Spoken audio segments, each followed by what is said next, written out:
എന്തെല്ലാം വിശേഷം? എല്ലാവർക്കും സുഖമല്ലേ? നമുക്കിന്ന് ചിക്കൻ ഫ്രൈനെ കൊണ്ട് ഒരു മസാല ഉണ്ടാക്കി നോക്കിയാലോ?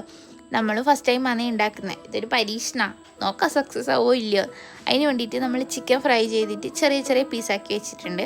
നമുക്ക് ചീൻചട്ടിയിൽ ഓയിൽ ഒഴിച്ചിട്ട് അതിലേക്ക് ഗ്രാമ്പൂ, പച്ചമുളക്, വെളുത്തുള്ളി, ഇഞ്ചി, ഉള്ളി, പിന്നെ തക്കാളി, ഉപ്പ് ഇട്ടിട്ട് നമുക്കൊന്ന് വഴറ്റിയെടുക്കാം.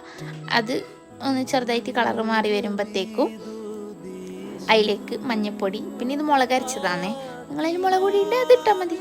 എല്ലാം ചേർത്തിട്ട് നല്ലോണം വഴറ്റിയെടുക്കുക. ഇനി നമുക്ക് അതിലേക്ക് മുറിച്ച് വെച്ച ചിക്കൻ കഷ്ണം ഇട്ട് കൊടുക്കുക. ചിക്കൻ ഫ്രൈൻ്റെ കഷ്ണങ്ങൾ ഇട്ട് കൊടുക്കുക. ഇത്രയേ ഉള്ളൂ പണി, ഈസിയാണ്. നമ്മൾ സാധാരണ ഇവിടെ ഇങ്ങനെ ഉണ്ടാക്കി നോക്കിയിട്ടില്ല. ഒന്നെങ്കിൽ ചിക്കൻ കറി, അല്ലെങ്കിൽ ചിക്കൻ ഫ്രൈ, അല്ലെങ്കിൽ ചില്ലി ചിക്കൻ, അങ്ങനെയൊക്കെ ഉണ്ടാക്കിയിട്ടുള്ളൂ. അപ്പോൾ ഇത് കുറച്ചും കൂടെ വെറൈറ്റി ടേസ്റ്റാണ്. അപ്പോൾ നിങ്ങളും ട്രൈ ചെയ്ത് നോക്കുക.